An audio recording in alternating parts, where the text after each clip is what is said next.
Hi, my name is Jeroen. I'm the author of the Clapham property blog. Thanks for tuning in today. Today I'm going to talk about whether you're a professional property investor, and here's 5 ways to separate yourself from the amateurs.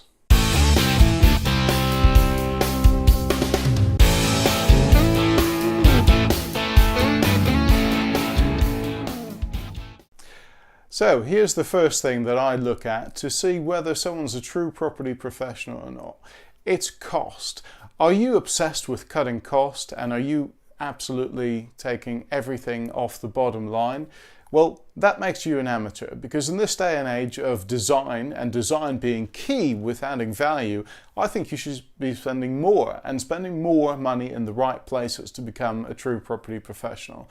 If you have a look at some of my developments, you'll see what I do as well. I go the extra mile with design, and design creates value. You only have to look at modern products such as Apple, where they differentiate by design, not necessarily by specification, and that they're actually creating a lot of value for themselves, the brand, and the product. You know, people pay double as much for an iPhone as they do for a comparable Android model, simply because of the design and the demand they've created by the look. So if you can spend more money on the look of your property, you can become a true property professional and get extra rent, extra capital appreciation, just through spending a little bit more money in the right places. So here's number 2. Are you dodging the tax man? A lot of my old clients, they've come to me and say, well, Jeroen, I've got this flat left over from where we used to live in a flat. We moved into a house. I've not really done much with it. I've just put some tenants in there, but I'm really looking to take the next step up. Now, a true property professional should always be paying their taxes. Now, a lot of people, they sort of let it sit there. The rent is just covering the mortgage. The old phrase was, oh, it just washes its face. Well, you can't do that anymore with property investment, especially in London, because quite frankly, the margins are very tight for people that do that. You're probably on an old capital and repayment mortgage because it's an old residential loan. Well, you want to be swapping that out, don't you? You want to be moving on to a buy-to-let product. You get better rates as well. You know, the normal buy-to-let products are between 2 and 3%.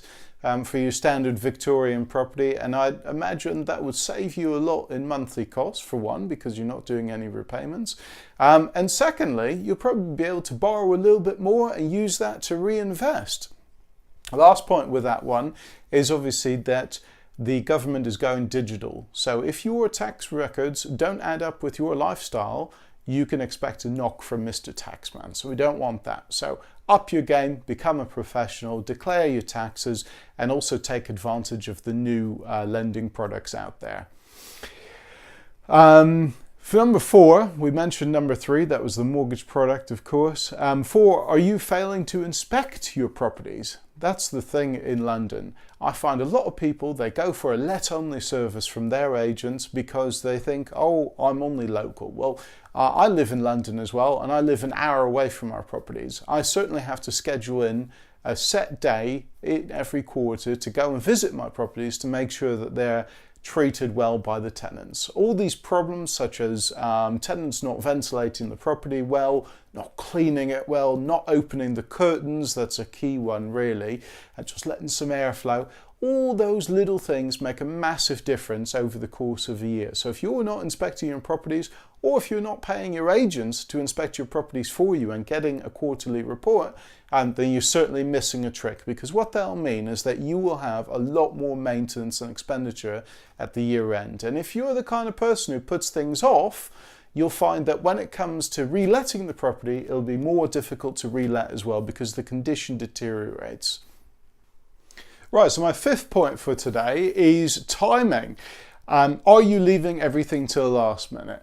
Well, like Christmas, we know when the end of our tenancy is coming, right? So my suggestion really is not to be that last minute kind of person that comes to me a week before the tenants are due to move out and says, Jeroen, I need to find a new tenant. What do I do? Get on the market quick. Well, listen, if you leave it till a week, 2 weeks before the old tenants move out, you're not going to be able to get the best result, right? So here's what you do. 2 months before the end of the tenancy, go around, meet your existing tenants, just say, look, I'm going to be remarketing, let's get the place tidied up, get some nice professional photos done if you haven't got those already.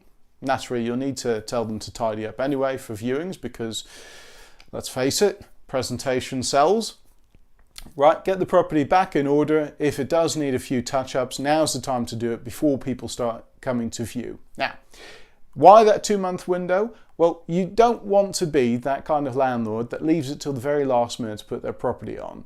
I used to get calls from landlords screaming down the phone going, well, the tenants move out in a week. What do? I need to get someone in there quick. Well, tough luck, buddy, because you left it too late. Because what's going to happen? A tenant's going to view, put a deposit down and move in maybe 3 weeks later, maybe even a month, right? So if you leave it until the very last minute, you're not going to attract the right kind of tenant. You're probably going to attract the kind of tenant that wants to move in at the drop of a hat. Also people that have left it to the last minute. Now, you're not going to get the best result. You're not going to get the best rent. So plan ahead. 4 to 6 weeks before the end of the tenancy. I prefer 8 weeks actually. Get it back, get it ready for marketing, get it on the market, and then you've got time on your side to be able to get the best price for your property. Most tenants that are the kind of tenants you want, the educated ones that plan ahead, they make a decision on where to live between 2 and 4 weeks in advance. Not normally more than that. There are exceptions, of course, but the normal lead time is sort of 2 to 4 weeks sort of thing.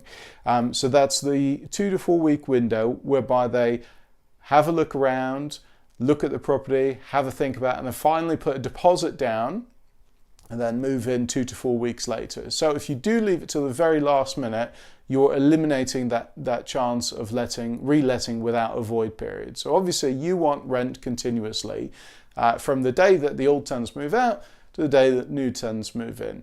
You can help yourself by planning ahead.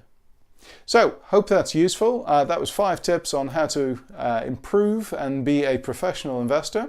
If you did like the video, do like it below and share it with your friends, and see you next time.